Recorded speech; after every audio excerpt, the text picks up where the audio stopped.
나의 갈 길 다가도록 우리 주님이 함께 하시겠다고 약속하신 그 말씀에 따라서 오늘도 우리 주님을 찬양하고 높여드리게 하신 것 감사드립니다. 이제 저희들 말씀을 받겠습니다.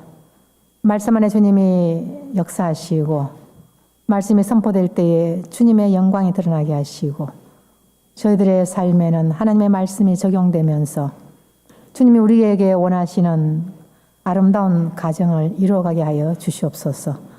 감사히 모든 것을 우리 주 예수님 이름으로 기도드렸습니다. 아멘. 예, 5월은 우리가 이제 가정의 달이라 한국에서 그렇게 많이 얘기를 합니다. 저는 그 시카고에서 살면서 특별히 이 5월을 참 좋아합니다. 그동안 오랜 그 겨울을 지나고 싹이 나고 꽃이 피는 것을 보면서 생동감을 느끼게 되고 또 굉장히 기쁨이 저에게 이렇게 오는 것을 제가 발견하게 됩니다. 그래서 특별히 저는 그 손님들이 방문하게 되면은 시카고에는 꼭 5월 달에 오라고 제가 그렇게 부탁을 드립니다. 왜냐하면은 처음 왔는 낯선 곳에 좋은 인상을 받고 즐겁게 보내기를 원하는 마음에서 그러거든요. 그리고 또 한편으로는 이 5월은 봄이잖아요. 봄이란 것은 우리에게 굉장히 희망을 줍니다. 소망과 희망이 용솟으시는 것이 봄이기 때문에 사람들은 영어로 스프링하고 이렇게 봄을 표현을 합니다. 스프링은 뭡니까? 용솟음 치면서 튀는 거잖아요. 그래서 이 봄을 통해서 말랐던 그 가지들이 잎이 솟아나면서 움터 나옵니다. 또 땅속에 꽁꽁 얼었던 그 얼음 땅들이 녹으면서 그 연하고 연한 싹이 위로 올려오면서 꽃을 피우는 거 보면서 정말 자연의 신비와 하나님의 그 섭리에 대해서 저는 굉장히 감사하고 또 감격할 때가 많이 있습니다. 근데 오늘 이제 우리가 어머니 날이라 이렇게 해서 제가 말씀을 준비하면서 어머니한테만 생각을 하다가 기도하는 중에 가정에 대한 것을 한번 나누고 싶었습니다. 왜냐하면 이 봄이란 계절이 우리에게 즐거움을 주는 대신에 상당히 또 바쁘기도 하거든요. 봄에는 우리가 이제 미국에 사는 사람들 특별히 이제 텃밭들이 꽤 있습니다. 그래서 우리 한국 사람들이 좋아하는 채소도 가꾸고 또 본인이 좋아하는 꽃나무도 심기도 하면서 한 해를 준비하죠. 근데 그렇게 하기 위해서는 삽질을 해야 되고 땅을 파야 됩니다. 그것을 보고 우리는 기경이라 그렇게 말을 하죠. 그 기경은 묵은 땅이 갈아엎어지면서 앞뒤로 뒤집어집니다. 그 뒤집어지면서 딱딱한 것이 부드러워지고 그 딱딱한 흙 사이사이로 공기가 들어가면서 생명체가 살아갈 수 있는 조건을 만들어줍니다. 그리고 그 씨가 뿌려졌을 때에 그곳에서 다시 그 씨가 싹이 날 수 있도록 만들어주는 것이 바로 이 땅의 역할이잖아요.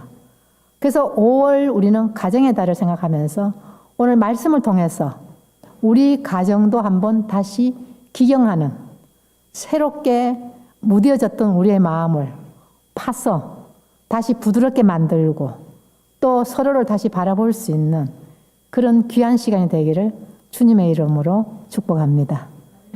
오늘 우리가 함께 읽었던 128편, 이 시편은 여호와를 경외하는 자의 복이다. 그렇게 제목을 붙일 수 있습니다. 제가 오늘 우리가 함께 나눌 말씀도 믿음의 복된 가정으로 제가 제목을 삼았습니다. 하나님 앞에 사는 자, 하나님을 경외하는 자가 복이 있다 그랬는데 우리는 참 복을 좋아합니다. 축복을 우리는 참 좋아하기 때문에 서로 블레스 하면서 축복을 해줍니다. 근데 우리가 이제 시편 127편에 보면은요, 그 복이 어떻게 이어지는가? 시편 127편 1절에 보면요, 여호와께서 집을 세우지 아니하시면 세우는 자의 수고가 헛된다 그렇게 말씀하셨어요. 그것은 뭐냐? 복의 근원이 하나님으로부터 나오신다는 것입니다. 우리가 아무리 복을 받고 싶어도 하나님이 복을 주지 않으시면은 우리가 그걸 누릴 수가 없는 것을 알게 됩니다. 그러면서 여호와께서 성을 지켜주셔야만 파수꾼도 그 일을 감당할 수가 있고 또 우리가 일찍 일어나서 열심히 수고하며 그 일을 하지만은 그 수고의 떡을 먹는 것도 주님이 주셔야만 된다고 그렇게 말합니다. 오늘 여기 보면은 내가 내 손이 수고한 대로 먹을 것이라. 그게 바로 하나님이 주시는 축복입니다. 우리가 열심히 일을 하죠. 열심히 일을 하지만은 그 열심의 결과가 없으면은 얼마나 허탄하고 얼마나 힘들겠습니까?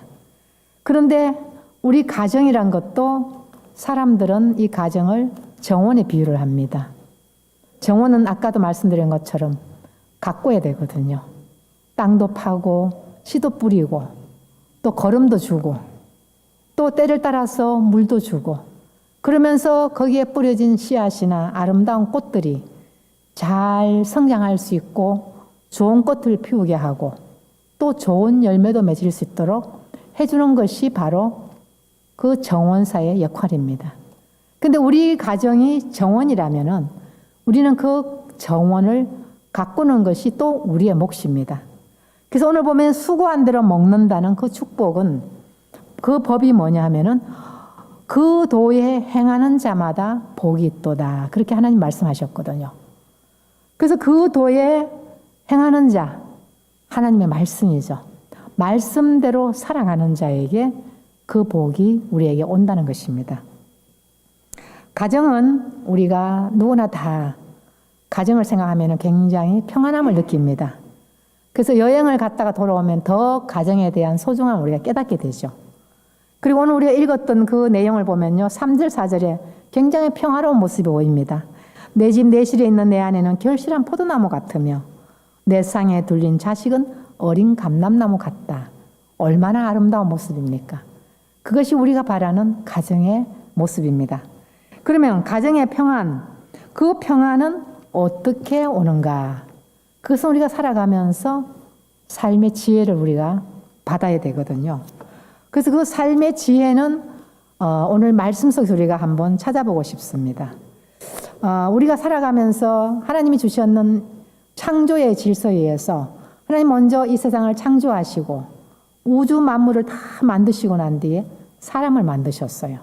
그리고 혼자 있는 것이 외로워 보이기 때문에 배필을 허락하시면서 첫 번째 가정이 탄생하게 됩니다. 그래서 남자와 여자가 만나서 살았는데 그 만나는 과정은 정말 사랑의 고백을 하면서 삽니다. 내 뼈 중에 뼈요, 내 살 중에 살이라.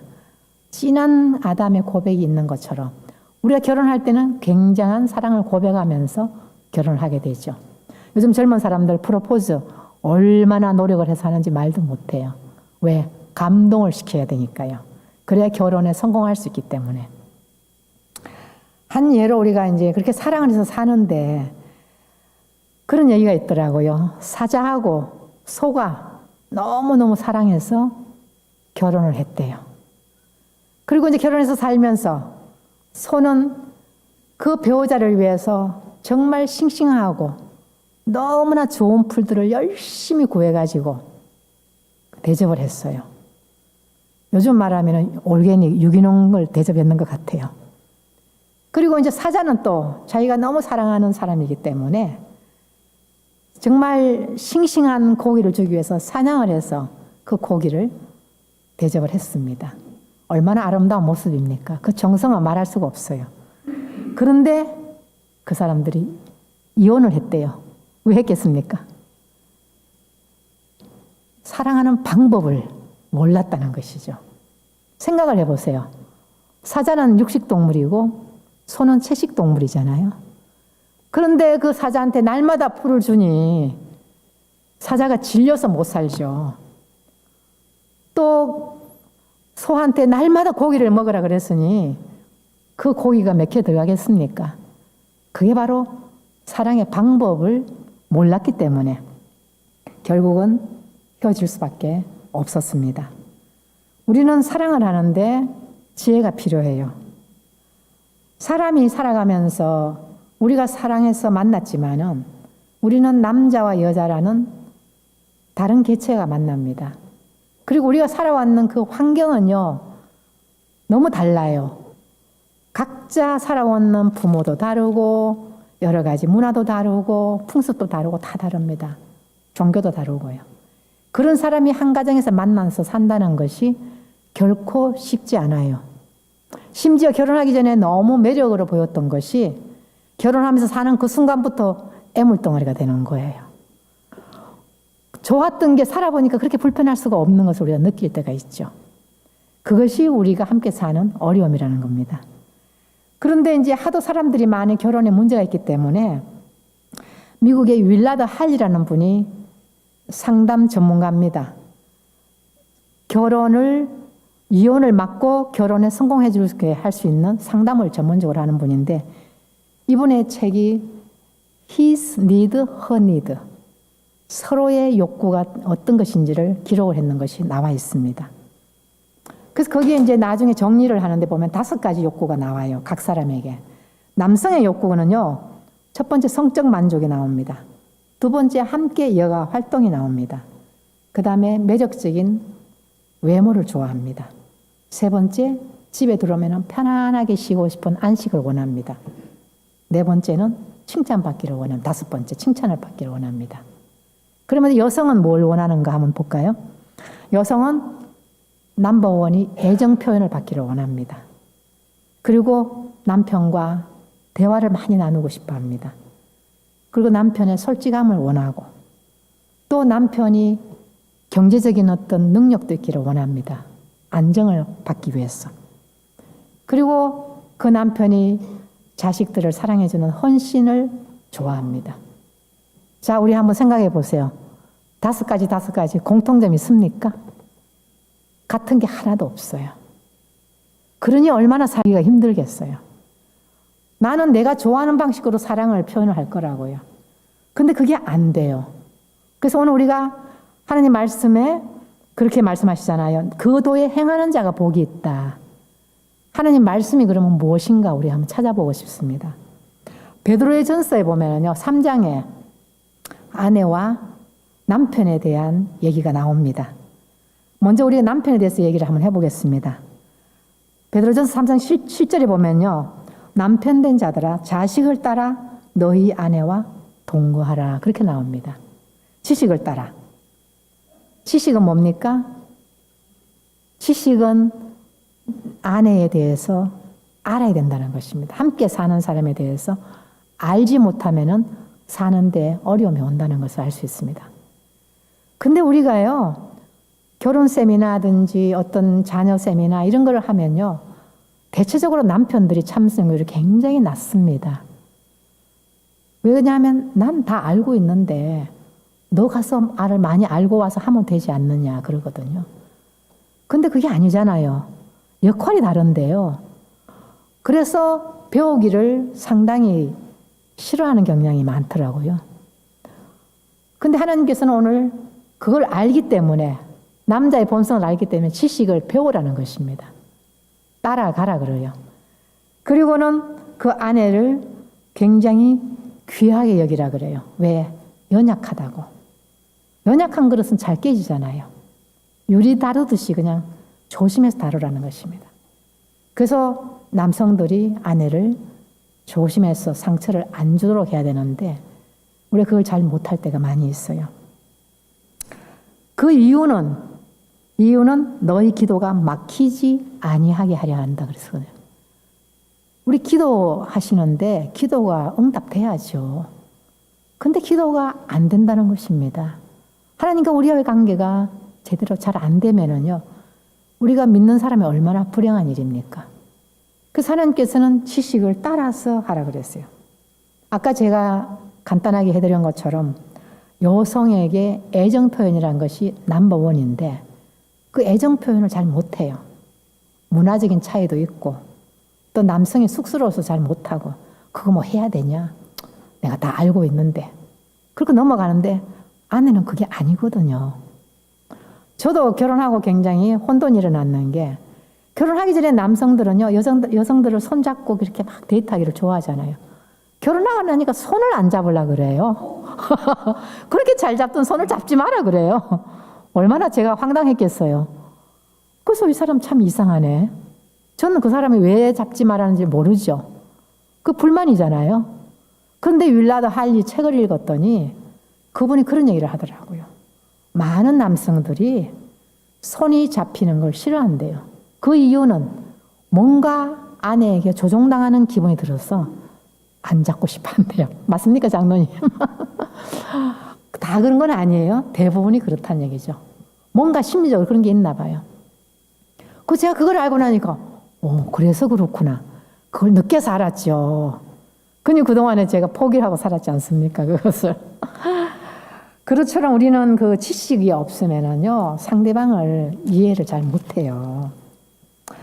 그래서 우리는 좀 아내에게 표정을 좀 표현을 해줘야 됩니다. 잡아주고, 만져주고, 다독거려주고. 얼마나 그 돈도 안 들어가는 일인데 그걸 왜 그렇게 못하는지 모르겠어요. 그 잘하시면 그 가정은 굉장히 해피한 가정입니다. 그런데 그러면 남편들은 또 아내들은 남편 사랑을 어떻게 해야 되는가? 3장 1절에 그렇게 나옵니다. 베드로전서에서. 남편에게 순복하라 그럽니다. 아내된 자들아 자기 남편에게 순복하라. 남의 남편 아닙니다. 내 남편입니다. 근데 그 순복이 우리는 쉽지 않아요. 내가 가지고 있는 지식과 내가 가지고 있는 여러 가지 생각들이 있기 때문에 남편의 말에 우리가 무조건 따르는 게 참 어려워요. 그래서 가끔 옥신각신하게 되고 뜻이 안 맞을 때도 있고 그런 일이 일어납니다. 그래서 그 순종이 얼마나 어려운가 하고 저도 참 고민을 많이 했어요. 왜냐하면 순복하라 그 안의 행위로 말미암아 구원을 얻게 하려 함이라. 제가 그 말씀을 제가 읽었거든요. 그래서 이 남편을 구원을 하려면 제가 순복을 해야 되겠는데 한번 연습해보자. 우리가 살아가는 건 연습이거든요. 연습은 반복이잖아요. 처음에 참 힘들어요. 근데 한 번 해보니까 두 번째 조금 낫더라고요. 세 번째 조금 더 나아요. 그래서 순복이란 것은 뭡니까? 내 생각을 아예 그냥 제하는 거잖아요. 그래서 사라는요, 아브라함을 주라 칭했다. 그렇게 비교를 하셨어요. 그러면서 온전히 복종한 것을 성경에서 기록하고 있는데 우리가 살아가면서 순복을 하다 보면요. 굉장히 손해보는 것 같은데 하나님의 진리는요. 손해가 아니고 그것이 그렇게 편안하게 만들어가는 것을 저도 깨닫게 됐거든요. 왜냐하면 아내를 지식을 따라서 사랑하는 것하고 순복하는 것하고 나중에 보면요. 하나님은 더 큰 책임을 남편들에게 물어요. 근데 그 순간은 우리가 손해보는 같은 느낌이 들어요. 그리고 그 문제로 만약에 순복했는 것 때문에 손해를 봤다. 하나님이 책임져 주신다니까요. 사라가 어떻게 했어요? 아브라함에게 순종하면서 바로의 아내가 됐잖아요. 그때 하나님이 바로에게 호통을 치면서 내보내자 그러잖아요. 하나님이 간섭하시거든요. 비록 남편이 잘못 길로 나가도 하나님이 보호하시고 하나님이 해주신다는 것을 우리가 알게 됩니다. 이삭도 그렇게 했거든요. 그 남편도 약해요. 연약해요. 그러나 가정의 질서를 위해서 하나님은 질서의 하나님이기 때문에 그렇게 우리에게 원하셨습니다. 아까 제가 5가지 읽어주는 중에서 남편들은요, 남성들은 칭찬받는 걸 굉장히 좋아한다 그랬어요. 칭찬보다 우리는 비난이 먼저 들어가요. 지적하고 싶고 비판하고 싶고 그게 우리의 죄성이거든요. 칭찬은 마음을 먹어야 돼요. 큰 마음을 먹어야 칭찬이 입에 나오더라고요. 그만큼 칭찬이 우리에게 힘이 들기 때문에 칭찬을 해줘야 되는 거예요. 그래서 칭찬을 받으면 어떻게 되는가? 남편들이 강한 것 같아도요, 약해요. 아내의 그 칭찬 한마디에 굉장히 힘을 받고 살아간다는 것입니다. 아내가 나를 지지한다고 생각을 하죠. 그래서 더 열심히 살게 돼요. 돈 벌어오라, 돈 벌어오라 그러지 말고 당신 참 잘해. 정말 열심히 살아. 그러면 신바람이 나서 그냥 몸이 부서지려고 일을 한다는 거 아닙니까? 그 자원에서 하니까 즐겁게 할 수 있는 것이죠. 근데 비난을 받으면요, 딱 방어를 합니다. 그리고는 슬쩍 그냥 거짓말 하면서 넘어가요. 우리는 솔직한 걸 좋아한다 그랬잖아요. 자, 그러면은 하나님께서 베드로전서 3장 7절에 그런 얘기를 합니다. 지식을 따라서 이제 동거를 하라 하고 기약 여기라 그랬는데 우리가 살아가면서 정말 사랑을 느끼고 사는 것이 쉽지 않지만은 서로가 원하는 것을 잘해준다면은 사자와 소가 절대로 이혼하지 않고 해피엔딩으로 끝났을 겁니다. 내가 안 먹을지라도 상대방에게 제공해 주는 것이죠. 그래서 이게 부부가 조금 이렇게 서로 노력을 하면은요, 사실은 잘 살 수 있는데 우리 큰 것 바라지 않잖아요. 대단한 거 원치 않아요. 그냥 마음 읽어주고 격려해주고 그러면은 윈윈 하면서 살아가게 됩니다. 근데 우리가 이제 결혼을 하고 살다 보면 자녀를 낳습니다. 자녀가 우리에게 너무 소중해요. 너무 소중하지만 그 자녀로 인해서 또 너무 아픔도 많이 우리가 겪게 됩니다. 양육이 쉽지 않잖아요. 근데 하나님께서 자녀에게 하시는 말씀은요, 아비들아 너희 자녀를 노엽게 하지 말라. 에베소서에서 그렇게 얘기합니다. 노엽게 한다는 것. 왜 그렇게 노엽게 하겠습니까?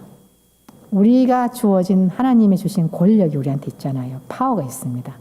부모의 권위로 우리는 아이들을 마음대로 휘두를 수가 있어요. 이거 하면 안 돼, 저거 하면 안 돼 이러면서 자신도 모르게 사랑한다는 마음으로 하는 것이 상처를 줄 때가 많이 있습니다. 지금 이제 많은 우리 아이들이 다 성장하고 집을 떠난 가정도 참 많이 있습니다. 그러나 되돌아보면은 그 아이들에게 상처를 우리가 끼칠 때가 있었다는 것입니다. 특별히요, 부모가 상한 마음을 가지고 살면은요, 그 마음을 우리는 자녀에게 넘기지 않기 위해서 내가 치유를 받아야 돼요.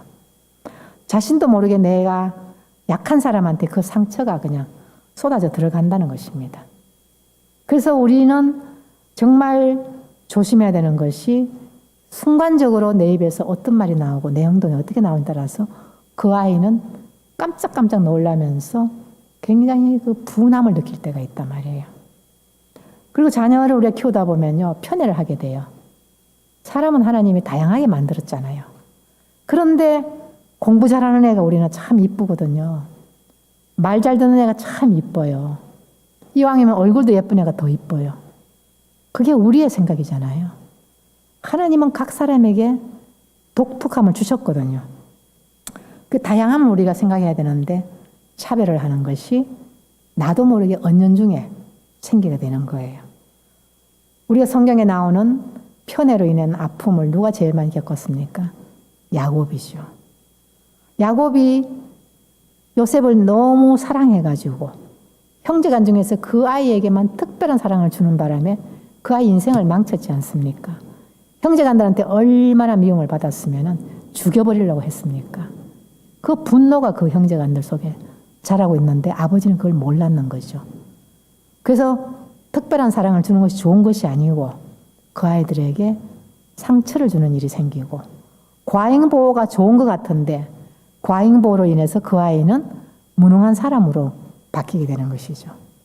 우리가 역설적으로 보면 하나님께서는 요셉을 노예로 팔려가게 만들었기 때문에 거기서 다시 태어나는 인생을 요셉이 만나게 되잖아요. 아버지 밑에 계속 있었다면 아마 요셉은 그렇게 안 됐을 것 같아요. 그리고 우리 또 때로는 무관심도 우리한테 문제가 있는 것이죠. 그래서 참 어렵습니다. 그렇지만 우리가 되돌아보면서 나를 보면 알아요. 우리 다 어린아이 통과했잖아요. 통과하면서 우리 부모한테 섭섭함을 느꼈던 거, 분노를 느꼈던 거, 아픔을 느꼈던 거 우리는 그 아이에게 되돌려주면 안 돼요. 그래서 자기를 관찰하면은요, 그 아이에게도 우리가 잘해줄 수가 있어요. 지금도 늦지 않습니다. 혹시라도 마음에 걸리는 거 있으면은 아이들을 불러서 용서를 구하면서 그 분노를 없애줄 때 부모와 자식 간의 아름다운 관계가 다시 형성이 됩니다. 근데 우리가 또 살아가면 더 어려운 게 부모 공경입니다. 자식은요, 사랑이 흘러 내려와요. 그래서 크게 힘 안 들이고도 잘해요. 내 자식은요, 아깝지 않게 줍니다. 우리 어머님들 못 먹고 못 쓰고 얼마나 노동을 하면서도 우리를 다 잘 키웠지 않습니까? 왜? 자녀에 대한 사랑이 극진했기 때문에.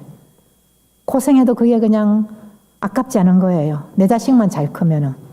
내 자식만 공부 잘하면 없는 것 있는 것 다 팔아서 그냥 학교 보내고 그랬지 않습니까? 근데 우리는 거꾸로 올라가는 건 너무 힘들어요. 물살이 밑으로 내려오는 건 순조롭게 되는데 올라가는 게 힘들어요. 그래서 하나님께서 말씀하시기를 내 아버지와 어머니를 공경하라 그래요. 이거는 명령입니다. 이것이 약속이 있는 첫 계명인데 그렇게 하면 너가 잘되고 땅에서 장수하리라. 하나님의 축복을 약속하셨어요.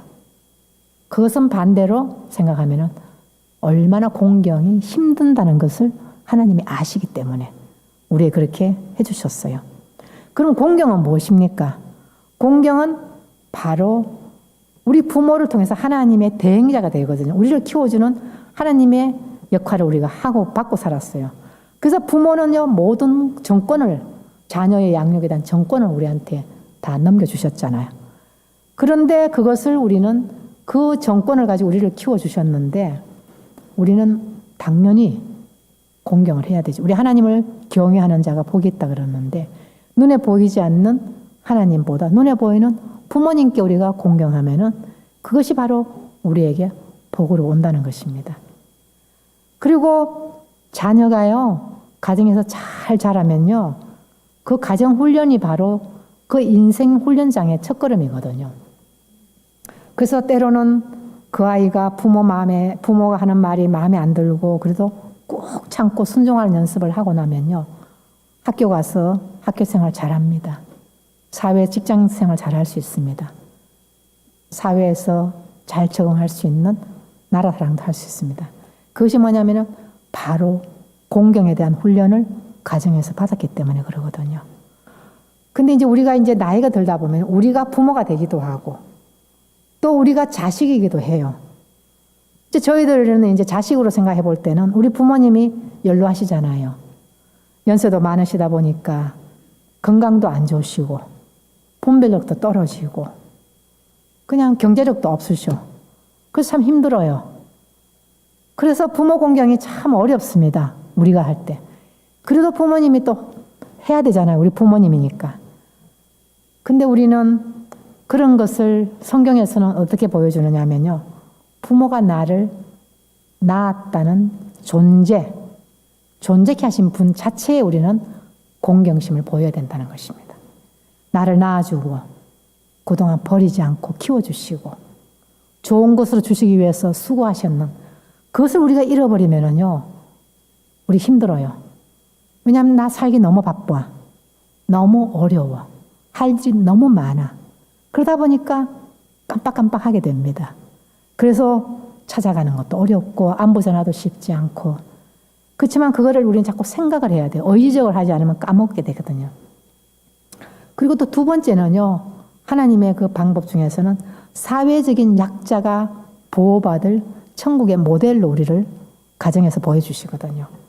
우리 부모님이요. 젊을 때는 씩씩했지만은요. 지금은 나약해요. 환자예요. 거동도 힘들어요.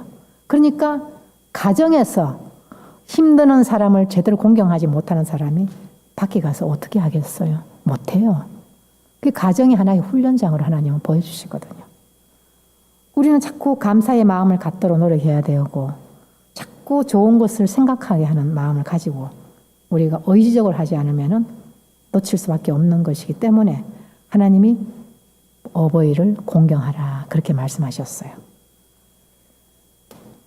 그리고 또 더 좋은 것 또 있습니다. 우리가 부모를 공경하잖아요. 자녀들이 우리를 봅니다. 우리 아이들이 우리를 다 보고 있어요. 우리가 어떻게 하느냐에 따라서 그 아이들이 우리한테 그렇게 할 겁니다. 우리가 힘들고 어려운 가운데서도 우리 어르신들을 열심히 섬길 때 그 아이들은요, 자동적으로 부모는 저렇게 해야 되는구나 하고 배우게 돼요. 우리가 이제 밖에서 이렇게 젊은 애들이요, 어른들 싫어하는 애들이 있어요. 누가 그렇게 했겠습니까? 자기 부모들이 부모를 멸시했기 때문에 그렇거든요. 그런데 그냥 할머니, 할아버지를 좋아하며 따라다니는 아이들이 있거든요. 그 아이들은 우리가 눈으로 안 봐도 그 자기 부모님이 어르신을 열심히 섬기는 것을 그 아이들이 봤기 때문에 할머니, 할아버지의 외모를 보지 않고 순수한 인간으로 보기 때문에 그렇게 되는 거예요. 그래서 우리가 어른들을 잘 섬기는 것은요, 결국은 나를 위한 것입니다. 우리 노후를 위해서 적금하시는 거예요. 우리 차곡차곡 적금 많이 해놓으세요. 우리도 금방 힘 없어지고 금방 아파지고 어려워집니다.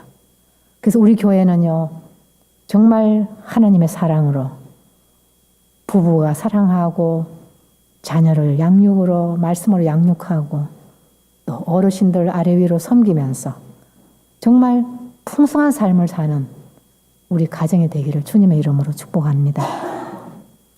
예수님께서 말씀하시기를 요한복음 15장에 포도나무와 가지에 대해서 얘기하셨습니다. 아까 우리 본문에서 그렇게 하거든요. 내 집 내실에 있는 내 안에는 결실한 포도나무 같다 그러거든요. 포도나무가 아닙니다. 포도나무 같다 그랬어요. 결실을 해야죠. 포도는 열매가 없으면 소용이 없습니다. 그래서 그 열매를 많이 맺는 것은 우리가 예수님과 딱 붙어 있는 것입니다. 예수님이 나는 포도나무에 너희는 가지니 저가 내 안에 있으면은 이 사람은 과실을 많이 맺나니 우리가 말씀 안에서 예수님 말씀대로 살면은요 과실은 우리 주님이 우리에게 주렁주렁 열리게 만들어 주실 것입니다.